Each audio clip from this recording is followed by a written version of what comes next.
હાલ ચાલી રહેલ કમોસમી વરસાદને પગલે પાકો નષ્ટ થતાં ઠેર ઠેર ખેડૂતોને રાતા પાણીએ રોવાનો વારો આવ્યો છે। ત્યારે ગીર સોમનાથ જિલ્લાના તાલાલા, સૂત્રાપાડા અને વેરાવળ તાલુકામાં પડેલ કમોસમી વરસાદથી પાકને વ્યાપક નુકસાન પહોંચ્યું છે। મગફળીના પાથરા પલળી જતા ખેડૂતોને ભારે આર્થિક ફટકો પડ્યો છે। ત્યારે પશુધન માટેનો ચારો પણ નાશ પામતા ખેડૂતોની મુશ્કેલીઓ વધી રહી છે, જેને પગલે તાલાલા તાલુકાના ધારાસભ્ય ભગવાન બારડ દ્વારા રાજ્યના મુખ્યમંત્રીને પત્ર લખી રજૂઆત કરવામાં આવી છે। ખેડૂતોને પહોંચેલી નુકસાનીનો સર્વે કરી રાહત પેકેજ જાહેર કરવામાં આવે તેવી આવેદનપત્રમાં માંગ કરવામાં આવી છે। નુકસાન તો ગઈકાલે પણ સ્થળ વિઝિટે આપણે મીડિયા અને આપણી ટીમ સાથે કરેલી હતી। ઘણું બધું નુકસાન ખેડૂતોને છે અને એના અનુસંધાને સરકારની અંદર પણ રજૂઆતો કરી છે, કાગળ પણ લખ્યો છે અને જરૂર પડશે તો રૂબરૂ પણ અમે ત્યાં જવાના છે મળવા માટે। અને સરકાર પણ એમાં પોઝિટિવ વિચારી રહી છે આજે। અને વાસ્તવિક પરિસ્થિતિ કે ખેડૂતોને અત્યારે સતત અત્યારે વરસાદ પણ પાછો ચાલુ છે। કાલે તમે વિઝિટ પણ કરી હતી, કયા વિસ્તારોમાં કેવી પરિસ્થિતિ છે ખેડૂતોની?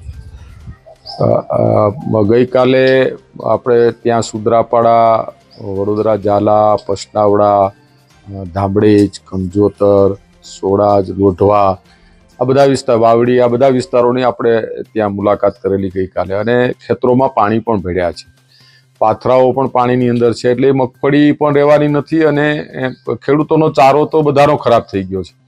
અને જે ખેતરની અંદર મગફળી અત્યારે છે હૈયાત, જે લણવાની બાકી છે અને કાઢવાની બાકી છે, એ મગફળી પણ હવે ધીરે ધીરે અંદર જ ઉગી જવાની અને એ દાણા પણ બગડી જવાના છે। અરે એટલે મોટું નુકસાન છે। સુત્રાપાડા તાલુકા તો મારો વિસ્તાર છે અને હું કાલે જાતે પોતે ત્યાં ગયો હતો અને મેં સ્થળ વિઝિટ કરીને જોયું છે તો મગફળીનો પાક સતત જ નિષ્ફળ ગયો છે।